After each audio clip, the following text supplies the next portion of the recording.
America has lost nearly 1/3 of its manufacturing jobs since 1997, following the enactment of disastrous trade deals. I am going to bring back our jobs to Ohio and Pennsylvania and New York and Michigan and all of America.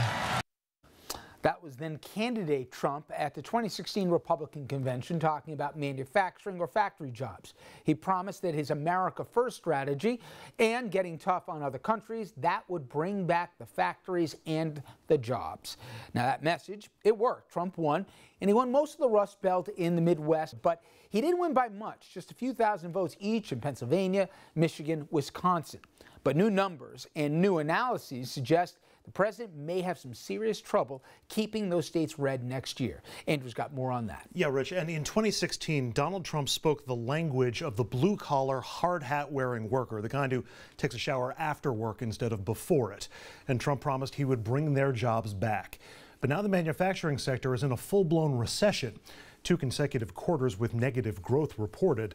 Economists point to 3 basic reasons for the manufacturing recession. Continued globalization, excuse me, which Trump vowed to fight. That's the whole point of his America First agenda. But also Trump's tariff fights, which are crippling manufacturers, both as they try to buy the raw goods they need and also to sell their finished products overseas.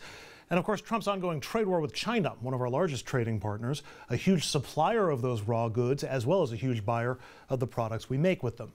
And the manufacturing numbers may only get worse. After all, 50,000 GM workers are currently on strike, meaning fewer manufacturing jobs and less output from one of America's biggest manufacturers.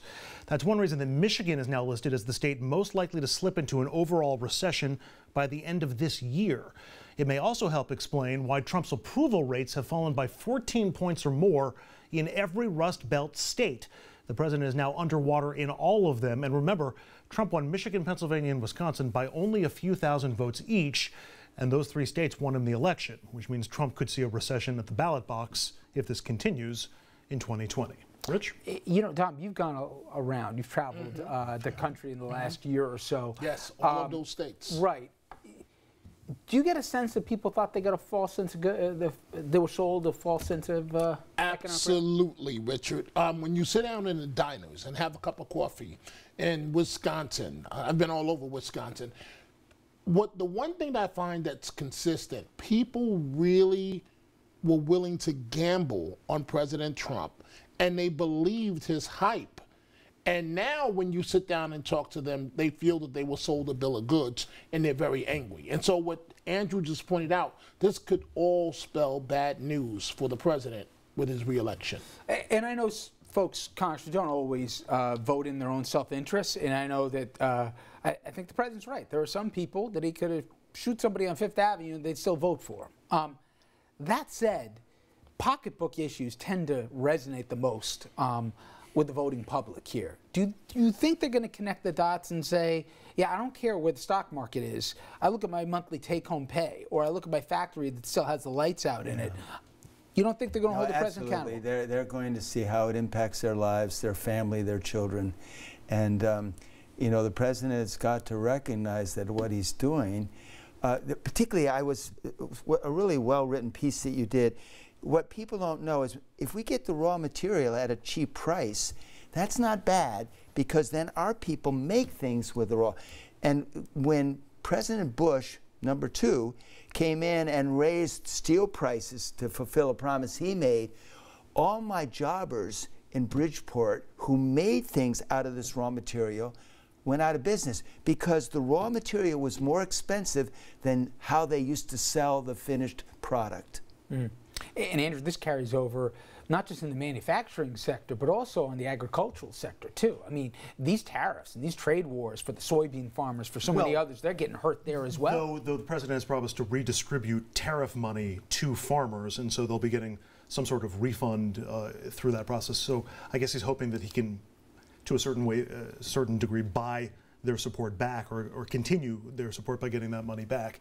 But the other thing here is that the antidote, if you're not doing well on the economic front, if Trump's got a manufacturing problem, is social issues. Hammer those same constituents on social issues. Immigrants are the reasons why you're not getting those jobs, why the economies aren't coming back, the bad trade deals, and then also these other social issues that are really interfering with your day-to-day. It's distractive, and enough of an economic argument can be made that it will retain some of those people. There's been reporting, and Dominic seems to bear it out, that the general public, who doesn't even follow the politics this granular like we are, they've seen the impact of the trade war with China. Yes. They've seen stuff they make that isn't all of a sudden being bought anymore, and they've seen the factories that, hey, I thought the lights were supposed to go on here. What gives? I mean, they can see, and they've connected the dots reportedly. We'll see it. Certainly the polls bear it out. Andrew's making a key point, I think. He plays to the dark side of human nature. And if you can get people angry enough and hateful enough, they'll vote for that and then blame their economic condition, not on Trump, but on the people that Trump focuses on. But if the president says, and maybe I'm making too much of sense here, but if the president says, listen, under me, I've cut down the wave of immigrants coming in, but by the way, blame those people for taking away your jobs, he's contradicting his own argument. Well, he'll do both and get away with it. And on that note, Dom. It's going to be a long time between now and November 2020. Long time. Okay, Congressman, thank you as always. All right, we come back. A major controversy that started with a tweet, and believe it or not, it wasn't from the president this time. It has caused an international incident between the NBA and China, and billions of dollars are at stake.